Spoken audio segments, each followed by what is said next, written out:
Buenos días a todos, sean bienvenidos a este día de adoración, un día de reflexión y de mucha edificación. Estamos estudiando en la escuela dominical todo lo concerniente al matrimonio. Claro que se tocan algunas fibras respectivas a la familia, pero nuestro enfoque es 100% matrimonial. Puede ser que en la mente de algunos se llegue a pensar que este curso no es útil más que para los que viven en matrimonio, pero este curso es útil para los que están en matrimonio. También es útil para los futuros matrimonios, como los jóvenes, adolescentes, y también es útil para los padres, aunque no tengan, en este caso, un cónyuge, una pareja matrimonial, ya que si sus hijos en su momento van a experimentar el matrimonio, como padres pueden tener mayor luz a partir del curso que estamos abordando. Vamos a hacer una oración y vamos a pedirle a Dios dirección para entender su palabra. Padre nuestro que estás en los cielos, en esta mañana te agradecemos la oportunidad que nos regalas para poder entender tu verdad,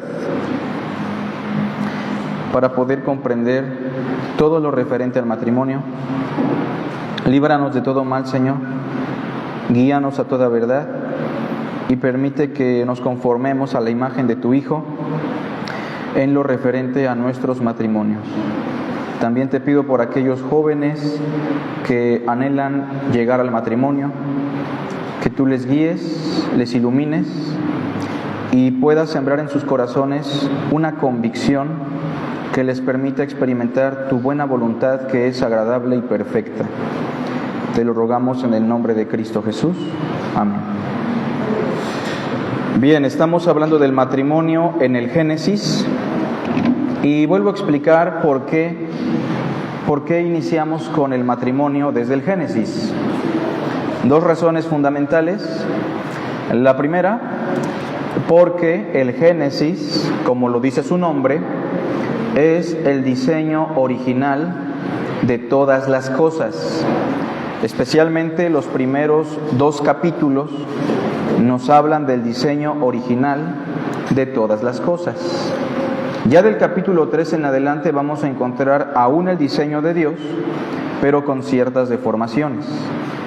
Y la segunda razón por la cual hemos abordado el asunto del matrimonio desde el Génesis es porque cuando a Jesús se le preguntó del matrimonio y cuando los apóstoles explican algunos conceptos del matrimonio, en la mayoría de las ocasiones siempre ponen como referencia el principio de todas las cosas.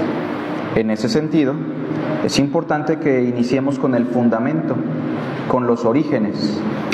Hemos hablado de lo que define a un matrimonio y hemos ya mencionado los diferentes elementos que definen a un matrimonio bajo la bendición de Dios. Hemos hablado también de los propósitos del matrimonio. Hemos hablado también de los roles que tienen los cónyuges en el matrimonio. Pero hoy vamos a hablar de las deformaciones al diseño del matrimonio. De eso vamos a hablar hoy. Deformaciones. También le podemos llamar distorsiones. Cuando hablamos de estas deformaciones que se dan en el matrimonio, las deformaciones que aparecen en el origen de todas las cosas, sobre todo en el capítulo 3, cuando el pecado entra en el mundo, estas deformaciones, aunque aparecen en el capítulo 3, son deformaciones que siguen latentes en nuestros días en la relación matrimonial. Porque mire, Adán y Eva no eran diferentes a nosotros. En la relación matrimonial nosotros somos una viva réplica de lo que eran Adán y Eva después del capítulo 3. Y por eso vamos a hablar de algunas deformaciones. El texto que vamos a colocar como base o clave es Génesis 3, verso 6. Si no lo tiene a la mano, pues escúchelo. Génesis capítulo 3, verso 6. Dice de la siguiente manera, todos juntos: y vio la mujer que el árbol era bueno para comer y que era agradable a los ojos, y árbol codiciable para alcanzar la sabiduría, y tomó de su fruto, y comió, y dio también a su marido, el cual comió así como ella. ¿En dónde está la deformación en este verso, hermanos? ¿Alguien puede contribuir? En el verso que acabamos de leer, ¿en dónde podemos notar ciertas deformaciones matrimoniales al diseño original? En que la mujer toma el liderazgo, no solo la decisión, sino que ella tomó el liderazgo en cuanto a una decisión. Y no es que esté mal que la mujer pueda contribuir, opinar, aconsejar. El problema es que Eva tomó un liderazgo que concluye en deformación. Ahora, ¿qué otra cosa encontramos? ¿Qué otra deformación? Aparte de un liderazgo de parte de Eva, que no era el diseño de Dios, precisamente. ¿Qué otra deformación encuentran en el verso? Que Eva fue la que proveyó la comida para Adán y que proveer. Bueno, también podríamos mencionar eso. En cuanto a la provisión, hay una deformación ya. Yo noto otras cositas también. A ver, Gretita. Que Adán se sujetó a Eva a la hora de comerse. La sujeción de Adán a su esposa, y ese es el reclamo. Por cuanto oísteis la voz de tu mujer. ¿Sí, hermano José? ¿Era lo mismo, varón? ¿Lo mismo? Ok. Quiere decir la falta de carácter de Adán. La falta de carácter, de determinación para cumplir con su rol. No sabemos si estaba muy enamorado, porque entre todas las criaturas él no encontró nunca una criatura tan hermosa, compatible con él. ¿Me explico? No sabemos también si fue el aspecto carnal que lo mantenía ligado a ella. No sabemos realmente, o no sabemos incluso si fue un cierto temor reverente para no entrar tal vez en una primer discrepancia con Eva. No lo sabemos. Pero Adán cumple también con una deformación al someterse a la voz de su mujer. Repito, esto no significa que no podamos escuchar a nuestras esposas, ¿eh? Lo que significa es que no podemos escuchar a nuestras esposas y sujetarnos cuando esto va en contra de la voluntad de Dios. ¿Me explico? Porque muchos hermanos tal vez ya están distorsionando de otra manera el concepto y dicen, tú cállate, tú ni siquiera opines, ¿no? De eso no se trata. Y bueno, hay muchas deformaciones que podemos encontrar en toda esta enseñanza, pero vamos a mencionar algunas que son fundamentales y que se están replicando en nuestros matrimonios. ¿Cuál es el objetivo de esta lección? Anotemos el objetivo, lo tenemos en pantalla. Conocer desde el Génesis las deformaciones del matrimonio. Conocer desde el Génesis las deformaciones del matrimonio. Ese es el objetivo, para evitar una réplica en nuestra relación matrimonial. Repito, conocer desde el Génesis las deformaciones del matrimonio para evitar una réplica en nuestra relación matrimonial. ¿Sale? O sea, el objetivo es que usted y yo no estemos replicando las mismas distorsiones que encontramos en el Génesis, del capítulo 3 en adelante. No solamente nos vamos a enfocar en Adán y Eva, nos vamos a enfocar en muchos matrimonios que aparecen en el Génesis, que son una réplica de las deformaciones del capítulo 3. Bueno, en primer lugar, quiero que consideremos lo siguiente, punto número 1, una primera deformación es el papel del hombre, el rol del hombre, el trabajo del hombre, como lo quieran llamar, el papel del hombre en el contacto que la mujer tiene con la mentira.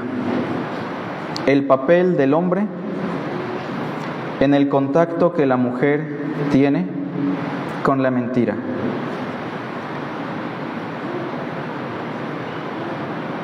¿A qué me refiero con esto, hermanos? Somos responsables, dijimos, de instruir, ¿o no? Los varones somos responsables de instruir, de recibir la palabra y transmitirla a nuestras esposas. No solamente con nuestras palabras, sino también con nuestra forma de vida. Sin embargo, también somos responsables de poder aniquilar y refutar todo contacto con la mentira que esté siendo sembrado en el corazón de nuestras esposas. ¿Me explico? Es decir, con mucho amor y con mucha reverencia, nosotros somos agentes importantes para aniquilar la mentira, que no tengo que recordarles, toda mentira, por muy pequeña que sea, es obra del maligno, del padre de toda mentira. Y en este caso lo que encontramos, hermanos, en el capítulo 3, lean conmigo del verso 1 al verso 6, pero la serpiente era astuta más que todos los animales del campo que el Señor Dios había hecho, la cual dijo a la mujer, ustedes me dicen en dónde está la mentira, por favor, con que Dios os ha dicho, no comáis de todo árbol del huerto, ¿eso dijo Dios? Entonces hay una mentira que se traslapa con cierta verdad. ¿Cuál es la mentira más peligrosa? ¿La que es claramente una mentira o la que está bañada o cubierta de cierta verdad? La segunda es más peligrosa porque es difícil detectar en dónde está el engaño. Y Satanás inicia con eso. ¿Con que Dios os ha dicho no comáis de todo árbol del huerto? Por cierto, tengo que reiterarles que lo mismo que hace con Eva fue lo mismo que hizo con los ángeles. ¿Me explico? O sea, fue el mismo método. Él ha sido homicida desde el principio y no ha permanecido en la verdad. La forma en la cual él arrastra a una gran parte de los ángeles es a través de poner en tela de juicio lo que Dios dice. ¿Me explico? Versículo 2. Y la mujer respondió a la serpiente, del fruto de los árboles del huerto podemos comer. ¿La mujer tenía la verdad sembrada en su mente o no? Sí. Adán estaba haciendo un buen trabajo hasta ese punto. Pero del fruto del árbol que está en medio del huerto, dijo Dios, no comeréis de él, ni le tocaréis. Pregunto, ¿el trabajo de Adán en ese primer aspecto fue bueno? Sí, porque vemos que Adán advirtió de tal forma que aún la mujer agrega, ni lo debes tocar, cosa que Dios no dijo, pero que es una exageración ante la gran advertencia de Dios. La mujer entendió bien la transmisión de su esposo, para que no muráis. Entonces la serpiente dijo a la mujer, no moriréis. ¿Es una mentira? ¿Cómo ven? Es una mentira ya de manera abierta. No moriréis, sino que sabe Dios que el día que comáis de él, serán abiertos vuestros ojos y seréis como Dios. ¿Es una mentira? ¿Saben por qué es una mentira? Y una mentira que está buscando intercambiar lo valioso por lo falso. Porque la mujer ya era como Dios, ¿o no? ¿El hombre ya era como Dios? Sí, porque el hombre es imagen de Dios. No somos iguales a Dios, pero sí somos semejantes a Dios. Y Satanás la engaña diciendo, cuando comas de eso, serás como Dios. Este es el pecado de no estar contentos con lo que tenemos y vivir engañados que lo que tenemos no es tan valioso como lo que podríamos tener. ¿Me explico? Pero lo que tenemos ya de parte de Dios es muy valioso y no debemos cambiarlo por las mentiras de Satanás. Sigue diciendo el verso 6, y vio la mujer que el árbol era bueno para comer y que era agradable a los ojos y árbol codiciable para alcanzar la sabiduría, y tomó de su fruto y comió. ¿Se lo creyó o no? ¿Ella sí lo creyó? Sí, ella dijo, esta serpiente me está diciendo la verdad. Y dio también a su marido, el cual comió así, como ella. Inciso A. ¿A qué me refiero con esta primera deformación del papel del hombre en cuanto a la refutación de la mentira? Muchas veces se está deformando el matrimonio cuando el varón, cuando el esposo está ausente ante las mentiras que recibe su mujer. ¿Me explico? Ante la ausencia de la refutación. Es decir, hermanos, sí existen matrimonios donde el hombre dice, prefiero no discutir el asunto, ya no es mi responsabilidad, cuando muchas veces se está evadiendo la responsabilidad de refutar la mentira. ¿Me explico? Muchas veces, en aras del supuesto amor y de la paz, estamos dejando que las mentiras se introduzcan en nuestro matrimonio, y como esposos no estamos ausentes, no estamos más bien presentes para poder refutar las mentiras que están llegando a la mente de nuestras esposas y de nuestros hijos. Pregunto, ¿Adán estaba presente en la conversación de Eva y la serpiente? Pues no lo sabemos, puede ser que no, puede ser que sí. Pero miren, vamos a suponer que no estaba ahí presente. Pero cuando Eva le dice, me ha dicho esto, esto y esto, ¿era momento para refutar eso o no? Claro que sí. Y si estuvo presente en la conversación, peor aún, porque ni siquiera debió permitir que su esposa fuera confrontada en una conversación llena de mentiras. ¿Me explico? O sea, el liderazgo de Adán en cuanto a la refutación de la mentira fue un fiasco, es una primer deformación. Por eso cuando los varones no nos preparamos, no recibimos la voz de Dios constantemente, no vamos a ser capaces de poder refutar las mentiras que llegan a nuestro hogar. ¿Me explico? Y debemos estar muy atentos, hermanos, porque Dios sí nos diseñó a los varones, y quiero decir esto con mucha franqueza, Dios sí nos diseñó a los varones para poder refutar la mentira, para poder discernir de manera más directa. Por eso somos diferentes en la percepción también de muchas cosas. Y por eso es muy importante que tomemos el liderazgo en nuestro hogar, sobre todo en lo referente a la verdad y a la mentira. Porque si nosotros no estamos nutriendo la mente de nuestras esposas con la verdad y refutando la mentira, ¿alguien más lo va a hacer o no?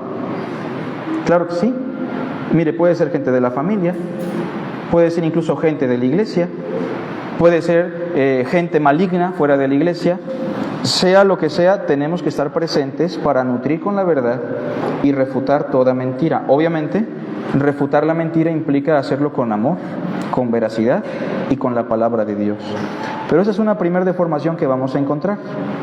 Adán no hizo nada, escuchó la voz de su mujer, se comió la fruta y decidió no entrar en conflicto con ella en una primer fricción, porque para él era más importante la obediencia a la voz de su mujer. Y sin saberlo, la mujer estaba cometiendo un pecado muy grande. Pero ¿la culpa de quién es? Porque cuando esto ocurre, ¿a quién culpa Dios? ¿A quién responsabiliza? Al varón, porque él debió refutar. Por eso, hermanas, el grupo, por ejemplo, de mujeres, ¿tiene que estar dirigido por los hombres de la iglesia o no?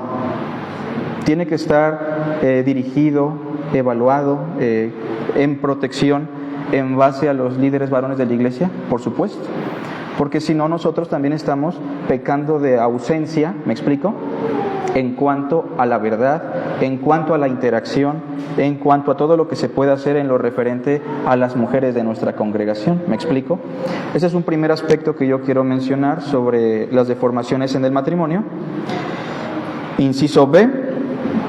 Sobre este primer punto también puedo mencionar que pecamos y deformamos la relación matrimonial en el liderazgo del hombre hacia la mujer en torno a la mentira. ¿A qué me refiero?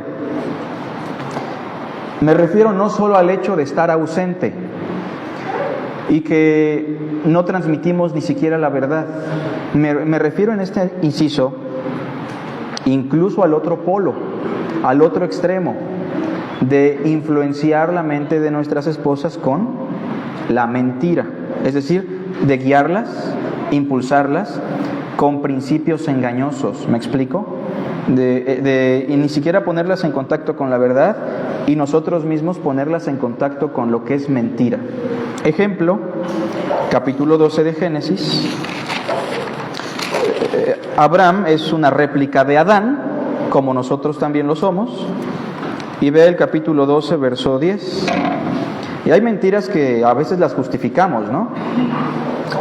Como que decimos, bueno, no es propiamente una mentira, pero sabemos que en el fondo es una mentira y va a dañar el matrimonio.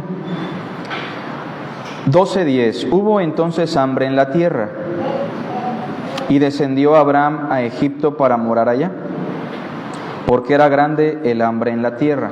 Yo quiero que piense un poquito en eso. Dios le prometió una tierra de la cual fluía leche y miel, una tierra próspera. Abraham llega a la tierra de Canaán, ¿y qué es lo que ocurre? Hay escasez, hay hambruna. Pregunto, ¿en su mente Abraham probablemente está poniendo en tela de juicio la promesa? Probablemente.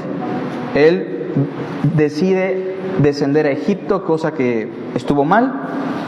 Al descender a Egipto, hermanos, pregunto, ¿eso pone en riesgo su matrimonio?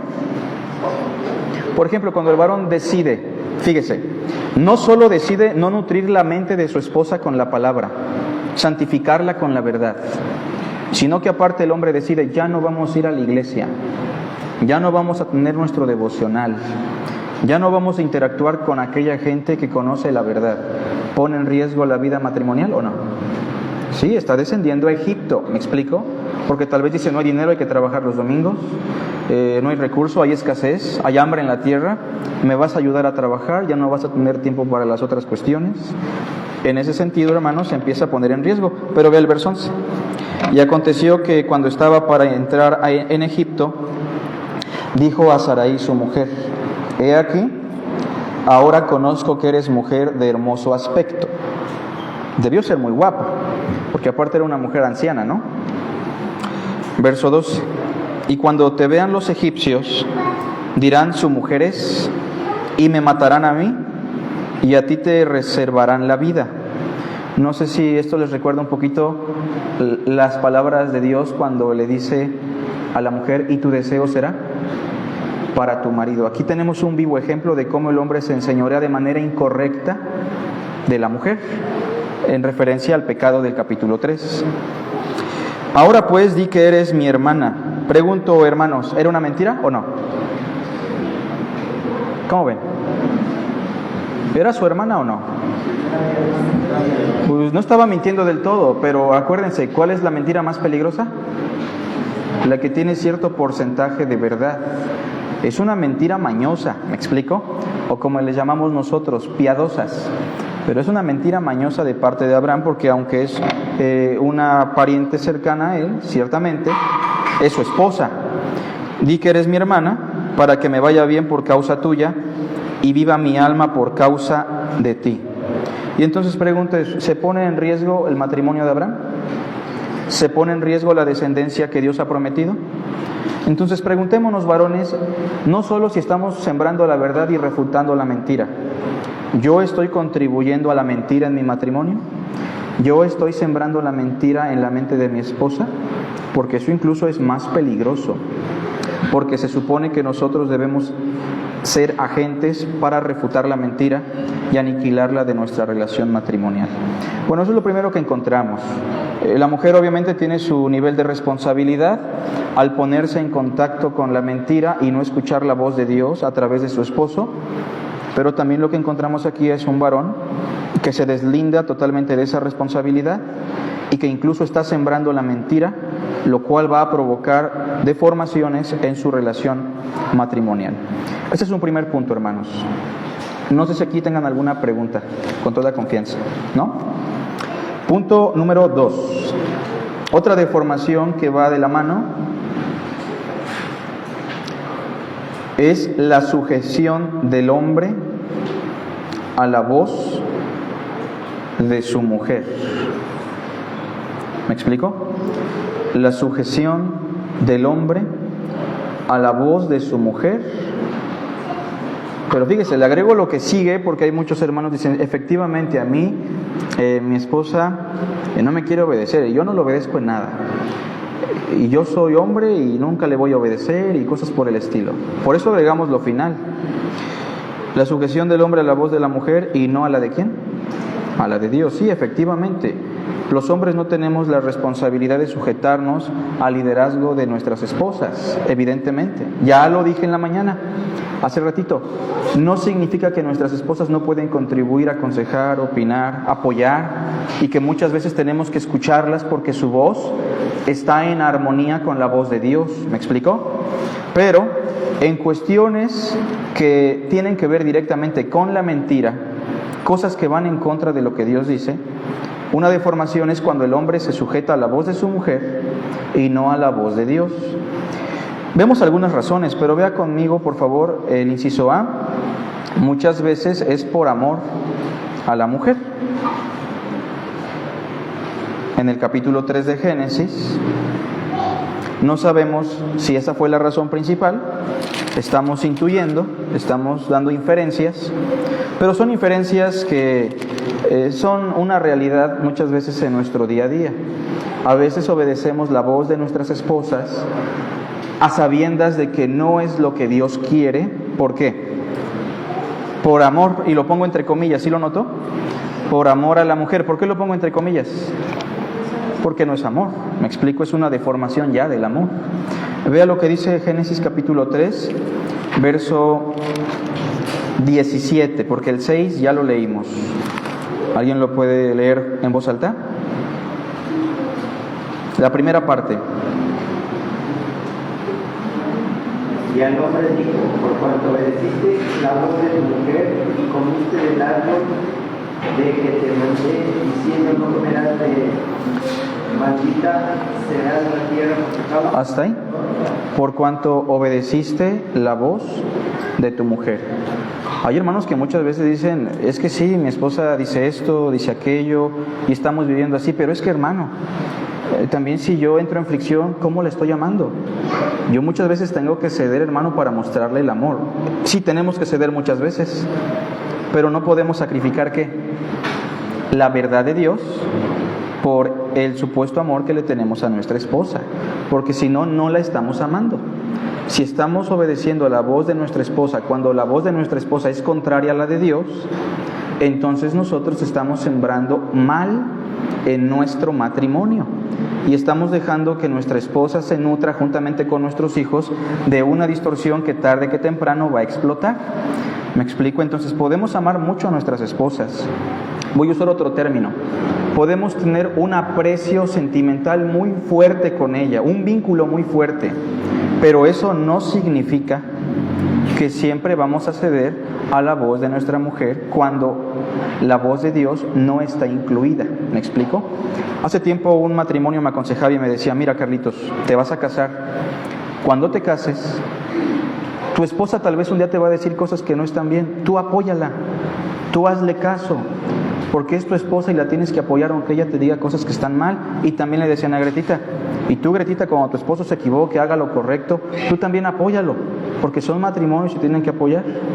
¿Hay cierta verdad en eso o no? ¿Cuál es la verdad? Que ante todo tenemos que apoyarnos. ¿Pero qué está mal en ese consejo? Que se está sacrificando la mentira. Pongo algunos ejemplos, hermanos. Yo he visto matrimonios en mi vida cristiana en donde, por ejemplo, la mujer asiste fielmente a la iglesia, busca a Dios con todo su corazón, y en algún momento el varón dice: ya no quiero nada con Dios, por alguna razón. Y a veces la mujer, lejos de buscar más a Dios, no estoy diciendo que lo desobedezca, pero lejos de buscar más a Dios, su conclusión es: pues yo prefiero estar con mi esposo, voy a dejar de lado un ratito la palabra, ya no voy a buscar a Dios. Y en ese momento se está cediendo a una mentira. ¿Me explico? Y al revés también, cuando la esposa dice: yo no quiero servir a Dios, yo no quiero contribuir para la obra de Dios, es más, yo no quiero saber nada de la palabra. Y el varón dice: bueno, pues no te preocupes, vamos a ver cómo nos acomodamos. También está mal, porque, hermanos, estamos sacrificando la verdad de Dios por una relación muy valiosa.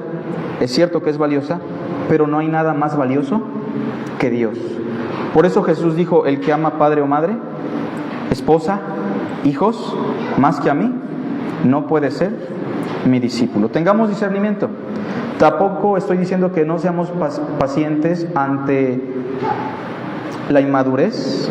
No estoy diciendo que no seamos pacientes ante las debilidades de nuestra esposa.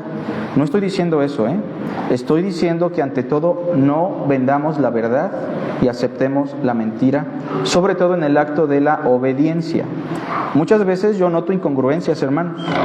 A veces nuestras esposas dicen, no podemos servir en esto, no podemos apoyar en esto, no podemos hacer muchas cosas. Pero pregunto, hermanos, cuando hay una fiesta, cuando hay un convivio, cuando hay una interacción que no tiene que ver muchas veces con la obra del Señor, ¿sí hay tiempo o no hay tiempo? A veces sí. Entonces tengamos discernimiento, porque entonces nosotros como esposos tal vez estamos contribuyendo a un mal que se está sembrando en la mente de nuestra pareja, y no podemos ceder a eso, hermanos. Tenemos que ser sabios. Inciso B, no solamente es por el aprecio sentimental o el vínculo emocional que hay, muchas veces es por temor a la mujer. ¿Cuántas veces no hemos escuchado? Es que no quiero pelear, es que no quiero llegar a un punto de fricción, es que, hermano, yo prefiero ya no decir nada. Bueno, no hay que exaltarnos, no hay que ser agresivos, pero no podemos vivir bajo el yugo de nuestras esposas. Obviamente ahorita me estoy refiriendo mucho a los varones en esta deformación. No podemos evitar la fricción por el temor a ello. O sea, es muy importante que nosotros siempre defendamos la verdad. ¿Cómo? Con mansedumbre y reverencia. Porque si no lo hacemos, hermanos, la relación matrimonial va a fracturar, la descendencia se va a echar a perder y el conjunto de congregación también se va a dañar mucho. Entonces nunca evitemos la fricción a costa de la verdad. Compra la verdad, dice el proverbio, y no la vendas. Lo que encontramos aquí es Génesis 16. Tenemos a Abraham, y ustedes me dirán si fue temor o fue conveniencia, ¿verdad? Ya no sabemos si fueron las dos mezcladas ahí. Vean el capítulo 16, verso 1, ¿lo tenemos? Sarai, mujer de Abraham, no le daba hijos. Tenemos claro eso, ¿no? Y ella tenía una sierva egipcia que se llamaba Agar. Pregunto, ¿esto está en armonía con lo que le pasó a Adán y a Eva? Antes de esto, Dios en el capítulo 15 le prometió un hijo a Abraham, ¿se acuerdan? Y le dijo, te voy a dar un hijo del cual van a salir como las estrellas del cielo y como la arena del mar. Eso lo escuchó también Sara, ¿sí lo recuerda? ¿Y qué hizo Sara? Se rió. Era la voz de Dios, ¿o no? Y Abraham tenía la obligación ¿de qué? De creer que Dios le iba a dar un hijo a través de ¿quién? De Sara. Pero entonces Sara entra en una crisis emocional porque no tiene hijos. Esta crisis emocional se convierte en un capricho, porque estamos convencidos que es un capricho, ¿no? Y le dice en el verso 2, dijo entonces Sarai a Abraham, ya ves que el Señor me ha hecho estéril. Te ruego pues que te llegues a mi sierva, quizá tendré hijos de ella. ¿Y qué hizo Abraham? No, Sara, Dios dice otra cosa. Tú debes confiar en lo que Dios dice, Sara. No, Sara, eso que me estás diciendo es la voz del enemigo. Tal vez iban a pelear, ¿no? Porque Sara estaba viviendo bajo una situación muy sensible para ella como mujer. Pero Abraham tenía la obligación de entrar en esa discusión, ¿o no? De decirle, estás mal, estás equivocada y no lo voy a hacer, ¿sí? La voz de Dios es muy importante, Sara. Eso era muy importante, hermanos. Pero Abraham, ¿qué hace? Abraham lo que hace es, en el verso 2 al final, atendió a Abraham al ruego de Sarai. Por eso les digo que ya no sabemos si era temor a Sara o también conveniencia de Abraham, ¿no? Porque obviamente era un beneficio carnal para él. Verso 3, y Sarai, mujer de Abraham, tomó a Agar, su sierva egipcia, al cabo de 10 años que había habitado Abraham en la tierra de Canaán, y la dio por mujer a Abraham, su marido. Y él se llegó a Agar, la cual concibió, y cuando vio que había concebido, miraba con desprecio a su señora. ¿Vienen conflictos al matrimonio o no? Ahora, no solamente en el matrimonio, ¿las descendencias corren riesgo? ¿Sí sabía usted que Ismael es el padre de los hombres que se llevaron a José como esclavo a Egipto? O sea, si Abraham no hubiese cometido eso, le hubiera ahorrado también un trago amargo a José. ¿Me explico? Pero todo esto trae deformaciones al matrimonio por el supuesto amor a la mujer, en el caso de Adán, y por el temor a la mujer. Sí, hermano. La Biblia no menciona, pero yo me imagino que no nada más una sola vez ya debe haber llegado Abraham a Agar. Digo, ya sería mucha buena suerte que traiga el chicle, como dicen, ¿verdad? Sí. Y yo pienso que a lo mejor lo estuvo intentando por mucho tiempo, por varios Sí. tiempos, y ahí ya estaba cayendo la gente. Sí, no lo sabemos, pero lo que sí sabemos es que esto le causó problemas con su esposa. Tanto que la esposa después le dice, quiero despacharla, quiero sacarla de la casa. Y Abraham, como un hombre insensato, dice, pues ya que se vaya, es tu sierva, haz lo que quieras con ella. Pero también vemos que Abraham, hermano, no se queda nada más con esta esclava. Llega a tener a otras esclavas por mujer y se empieza a deformar el diseño original. Pero todo empieza aquí por el supuesto amor que le pueda tener a su esposa y por el temor que pudiera tener al entrar en una fricción con su mujer, ¿no? Así que, hermanos, sí es importante respetar a nuestras esposas, pero no podemos vivir bajo el yugo de nuestras esposas. ¿Quién decidió venir a la iglesia hoy? ¿Fue usted? ¿O fue su esposa la que le dijo, vamos a la iglesia? ¿Quién decide las situaciones en el hogar con la dirección de Dios? ¿Es usted, hermano? Muchas veces estamos dejando que nuestras esposas tomen una responsabilidad que Dios no les dio. Y vamos a dar cuentas de eso, hermanos. Como varones. Inciso C, sobre el punto número 2 de la sujeción del hombre a la voz de la mujer. A sabiendas de que es algo contrario a la voz de Dios. O sea, esta es la cuestión. A veces obedecemos la voz de nuestra mujer cuando estamos completamente convencidos que ni siquiera está en congruencia con la voz de Dios. Primera Timoteo 2, 12 al 14, cita el Génesis precisamente. A ver quién lo quiere leer, por favor, en voz alta. Primera Timoteo 2, 12 al 14.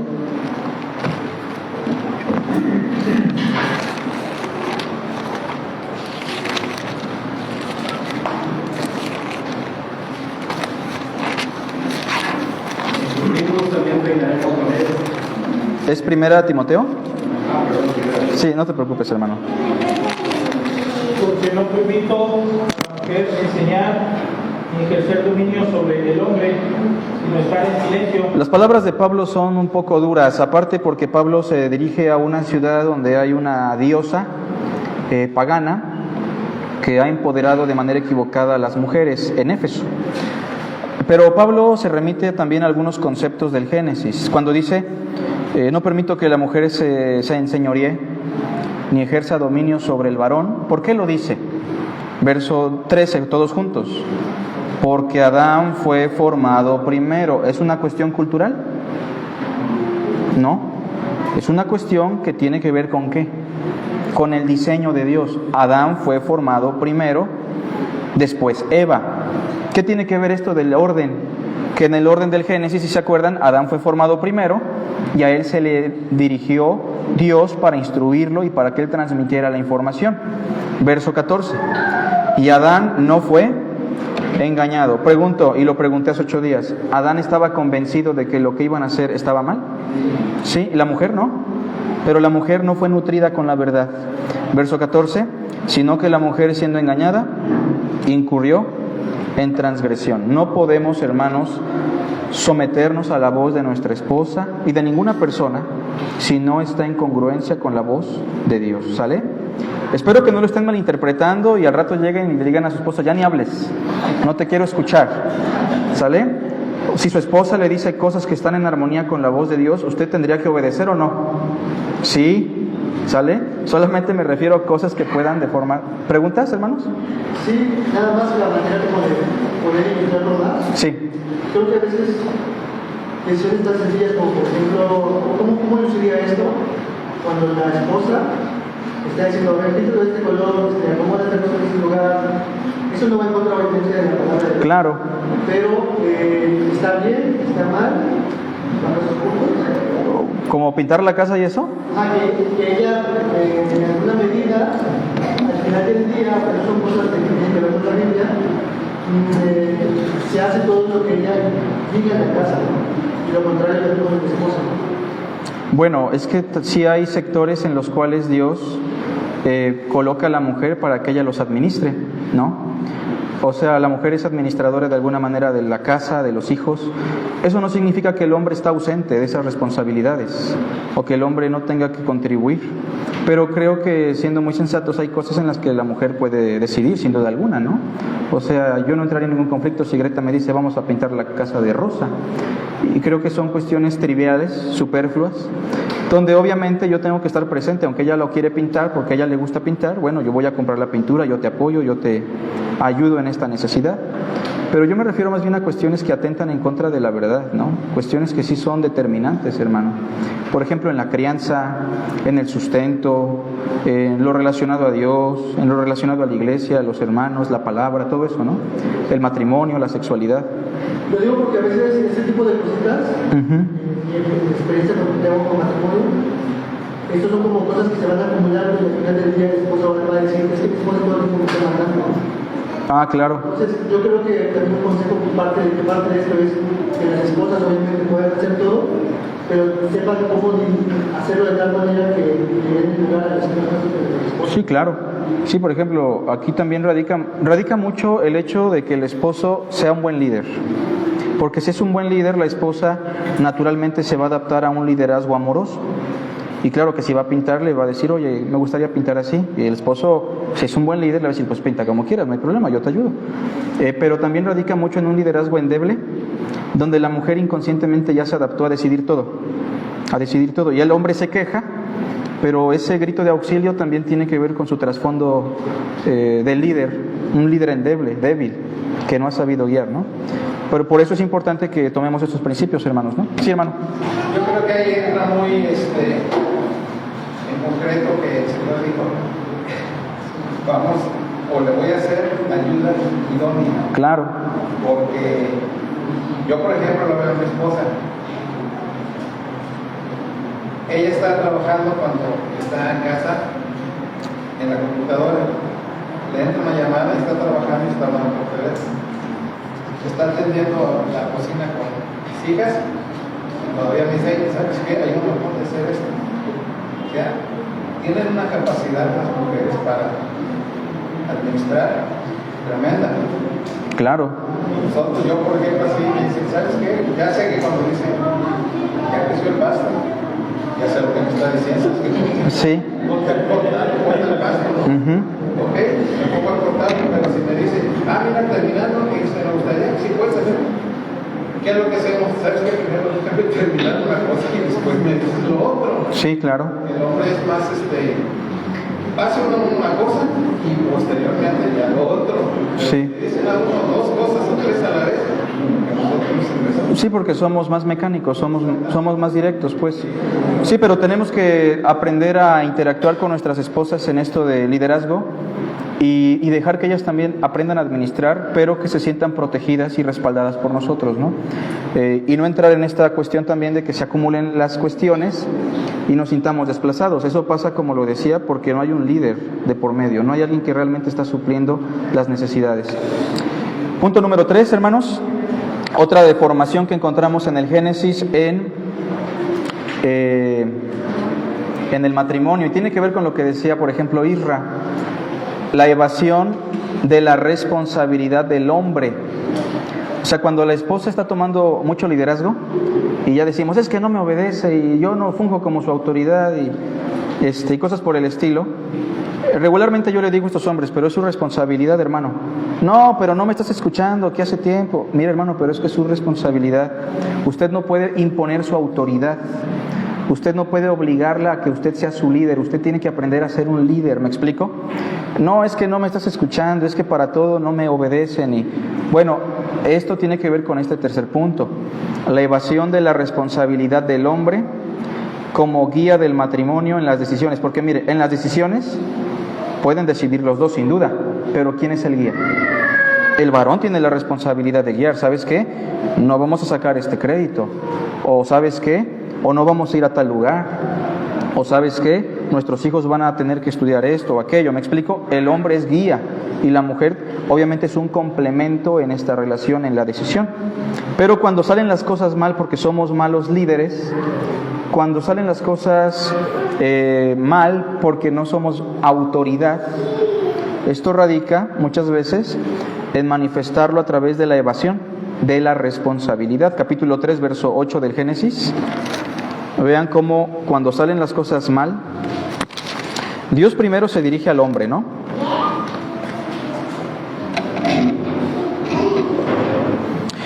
Cosas tan sencillas, hermanos. Yo, por ejemplo, yo soy el que administra las finanzas en el hogar.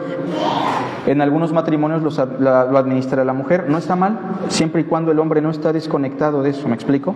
Pero bueno, por ejemplo, a veces en la semana ganamos tanto.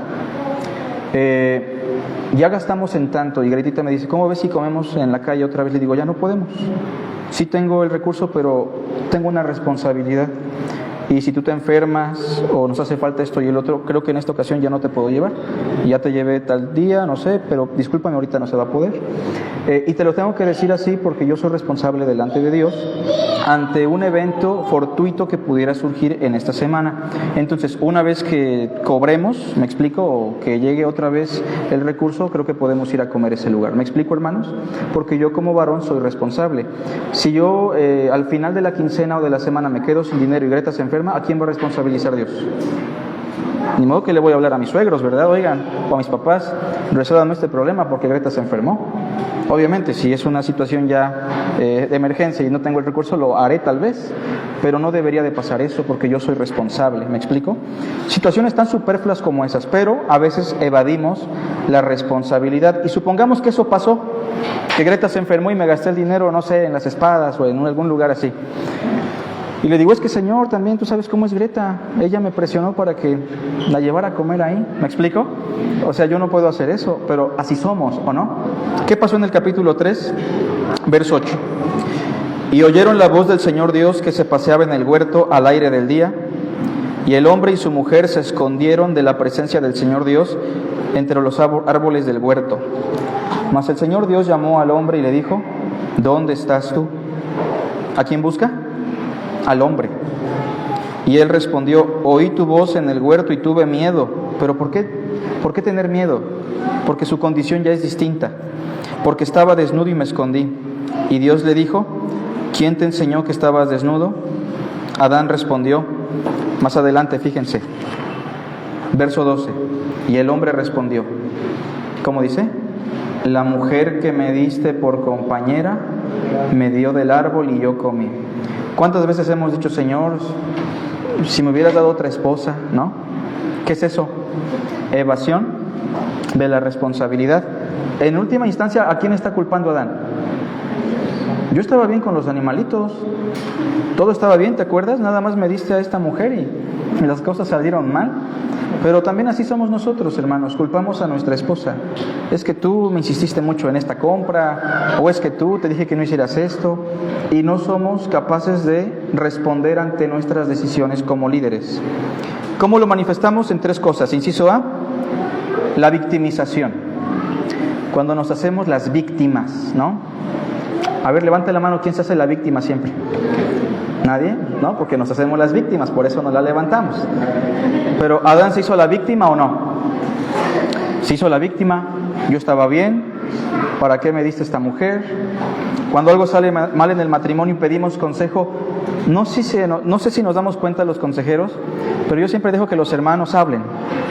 Y yo me doy cuenta rápido cuando alguien se está victimizando. ¿Es fácil darse cuenta o no? Sí, porque siempre está diciendo es que yo hice esto, el otro, y ella no me escuchó. Hay una victimización de por medio. Eso es evadir la responsabilidad. Inciso B, otro aspecto que debe tener en mente, la búsqueda de ¿qué? De culpables, mi esposa, los hijos, el karma, el destino, Dios.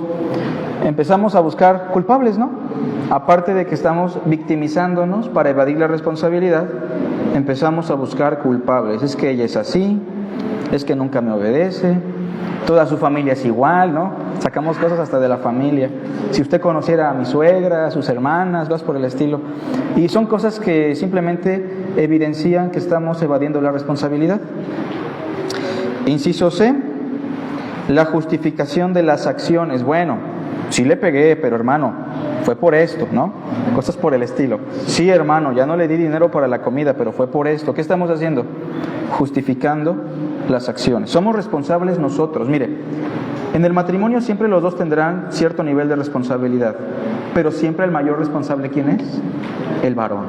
Siempre será así porque así nos diseñó Dios y Dios me va a pedir cuentas a mí de Gretita, ¿me explico? Aunque ella también tenga cierta responsabilidad, yo soy responsable de ella. Cuando Gloria, por ejemplo, preguntó hace unas semanas, no sé si recuerdan, ¿y qué hay de aquellas hermanas que tienen un esposo que no quiere creer la palabra? Hasta cierto punto es responsable, pero no es totalmente responsable de él, como si el esposo de la mujer. Punto número 4 y termino. Otra deformación. La toma de decisiones que afectan la descendencia del matrimonio. Otra deformación en el Génesis es el adulterio, precisamente, inciso A. La toma de decisiones que afectan la descendencia del matrimonio, y en el inciso A hay una primera deformación, que es el adulterio. La toma de decisiones, punto número 4, que afectan la descendencia del matrimonio. Perdón, iba muy rápido, ¿verdad? Y en el inciso A ponemos el adulterio. ¿Qué es el adulterio, hermanos? ¿Es igual que fornicación o es distinto? ¿Cómo ven? ¿Qué es el adulterio? Esto es clave para poder entender versículos posteriores. Por ejemplo, cuando Jesús dice, el que mira a una mujer ya adulteró con ella. Y cuando dice, solo por causa de fornicación se pueden divorciar. Hay que entender la distinción para poder interpretar correctamente esos pasajes. Pero el adulterio es una deformación matrimonial, ¿me explico? Que se da dentro del seno matrimonial. Y cuando nosotros cometemos adulterio estamos deformando el matrimonio y, como lo dice el punto 4, estamos poniendo en riesgo la descendencia matrimonial, si es que la hay. Quiero preguntarle algo. Los hijos que surgen de un matrimonio fallido, de un matrimonio donde hubo adulterio, infidelidad y tal vez se consumó el divorcio, ¿esos hijos crecen distinto a los hijos que están en un matrimonio estable o no? Siempre, aunque el matrimonio estable tenga muchos defectos, sean gritones y lo que quieran, créame que el divorcio y el adulterio van a dañar muchísimo más que un matrimonio que está constantemente unido a pesar de sus errores. Quiero que vea conmigo el capítulo 4, verso 19 en adelante, de Génesis. Quiero preguntarle otra cosa. ¿Fue casualidad que la familia de Caín fuera tan mala? ¿Ya lo traían en la sangre? ¿Cómo ven? ¿Cómo ven? ¿Fue casualidad? No. Tiene que ver con deformaciones en la familia. Y tampoco fue casualidad que la descendencia de Set fuera una descendencia que invocó a Dios, caminó con Dios, que halló gracia delante de Dios. Capítulo 4 de Génesis, verso 19, dice: y Lamec, que era tataranieto de Caín, tomó para sí 2 mujeres. Ahí está la deformación, ¿no? El primer hombre que deforma el matrimonio en cuanto a 2 mujeres. Aquí tenemos un hombre que practica la bigamia. El nombre de la una fue Ada y el nombre de la otra Sila. Y vea, y Ada dio a luz a Jabal, el cual fue padre de los que habitan en tiendas y crían ganados. Y el nombre de su hermano fue Jubal, el cual fue padre de todos los que tocan arpa y flauta. Y Sila también dio a luz a Tubal-Caín, artífice de toda obra de bronce y de hierro, y la hermana de Tubal-Caín fue Naama. ¿Personas exitosas o no? ¿Virtuosas? También. Pero vean verso 23. Y dijo Lamec a sus mujeres: Ada y Sila, oíd mi voz. Mujeres de Lamec, escuchad mi dicho, que un varón mataré por mi herida y un joven por mi golpe. Si 7 veces será vengado Caín, Lamec en verdad 70 veces 7 lo será. ¿De dónde sale Nimrod precisamente en un futuro? Sale de personas como estas. ¿De dónde sale Lamec? De un hombre como Caín. La deformación matrimonial, en este caso el adulterio, pone en riesgo la descendencia. ¿Sale? Por eso, cuando una mamá soltera, por ejemplo, ya perdió su matrimonio por cualquier situación, está joven y dice: me quiero casar, pregunto, ¿pone en riesgo a sus hijos o no? Claro que los pone en riesgo. Se tiene que pensar en esa prioridad. Los hijos se ponen en riesgo. Cuando un varón es abandonado por su esposa y se queda con los hijos y dice, me quiero volver a casar, ¿se ponen en riesgo sus niños o no? Claro, pregunto, ¿alguien va a amar a los hijos igual que su madre o su padre? Claro que no. Hay riesgos de otra naturaleza que ni siquiera vamos a mencionar, pero por eso, hermanos, es muy importante la fidelidad matrimonial. Inciso B, les dejé otros versos ahí, si los anotaron, que bien. El desplazamiento del cónyuge por los hijos. Esto es muy importante. Esto pone en riesgo a los hijos. ¿Y a qué me refiero al desplazamiento del cónyuge? Cuando el consejero es el hijo, la hija, cuando con el que pasamos más tiempo es el hijo o la hija, que con quien nos desahogamos no es mi esposo o mi esposa, es el hijo, y que a pesar de todo le ocultamos cosas a la mamá o más bien al esposo o a la esposa, pero sí se las podemos confiar a los hijos. ¿Me explico? Estamos hablando de un apego distorsionado que va a lastimar el matrimonio. En la semana pasamos por diferentes situaciones cada uno de nosotros, pero a veces yo he notado, por ejemplo, que papá e hijo, papá e hija, mamá e hijo, mamá e hija dicen, tenemos esta situación, pastor, pero mi esposo no lo sabe, o mi esposa no lo sabe, solamente lo sabe mi hijo, mi hija. Se lo confié para pedirle consejo. ¿Está mal eso? Algo anda mal, porque se supone que la persona de mayor confianza debe ser el esposo o la esposa.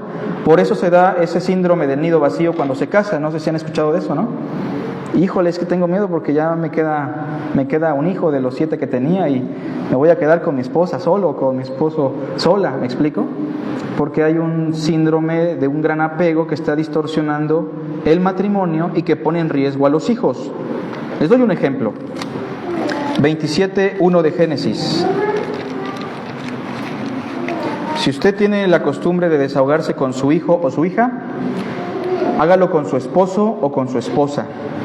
Sí, pero es que él no es tan espiritual. Pues no importa, es su esposo. Tal vez eso lo impulsa a ser más espiritual. Es que él no me entiende más mi hija, porque somos mujeres. Tiene que hablar con su esposo, con su esposa. ¿Me explico? Porque si no se pone en riesgo a los hijos. También, no solamente es el hecho de que los papás cuando se quedan sin hijos sufren, no hay comunicación, no saben cómo reaccionar, sino que también ese hijo o esa hija que salen de la casa no saben cómo afrontar el matrimonio porque tienen un apego muy grande o a su mamá o a su papá. ¿Me explico? 27:1 en adelante.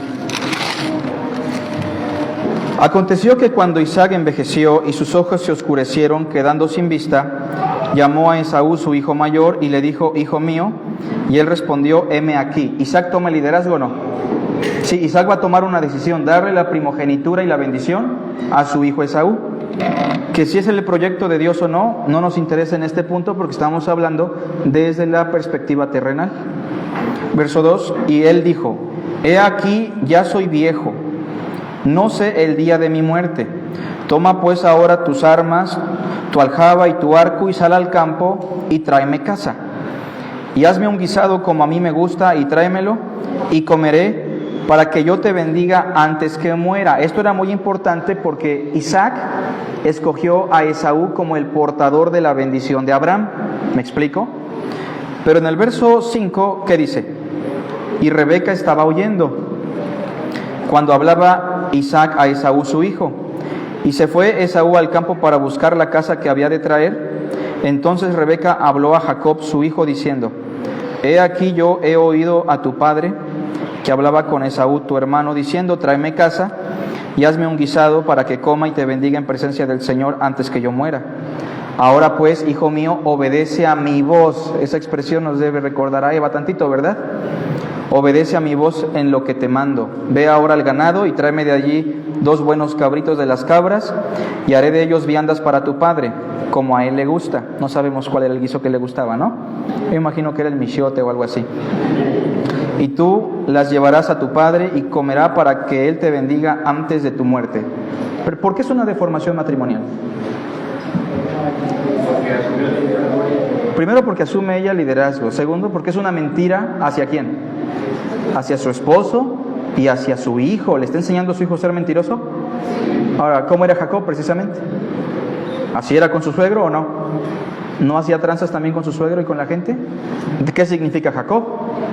El tramposo, el embustero, el mañoso. Ahora bien, ¿tenía un hijo preferido esta mujer? ¿Los papás tienen hijos preferidos, hermanos? ¿Cómo ven? ¿No? ¿Qué dice el texto? El texto dice que sí. Ahora, Jacob cuando era viejo tenía un hijo preferido. ¿Quién era? Hasta se sabe en la historia, pero como ya dijeron que no hay hijos preferidos, no lo quieren decir. No es que haya hijos preferidos muchas veces, a veces sí, lo cual no es correcto. A veces hay hijos con los cuales nos identificamos más, ¿me explico? En el caso de Rebeca, ella se identifica más con Jacob, ¿por qué razón? Porque él estaba en casa, ¿me explico? Y el otro se identificaba más con papá, ¿por qué? Porque andaba en el campo cazando. También obviamente hay un pecado de por medio. Pero vean la deformación, encubrirle a su esposo una situación entre ella y su hijo. ¿Va a poner en riesgo la descendencia o no? ¿Qué pasa en la historia? Luego se quieren matar entre los dos, ¿se acuerdan? Uno está escapando de su propio hermano. Tengamos cuidado, hermanos, cómo estamos abordando nuestras relaciones matrimoniales. Dentro de 8 días tenemos una sesión de preguntas y respuestas que nos va a apoyar también nuestro hermano Israel, ¿verdad? Para esa sesión. Y después de esa sesión tenemos otra sección de reflexiones que me parece le tocan a Israel también. Entonces vamos a preparar nuestros corazones. He terminado, pero tenemos 5 minutos para preguntas. ¿Hay preguntas, comentarios, quejas? ¿No? Bueno, que Dios les bendiga mucho. En un momento iniciamos con la predicación y el culto.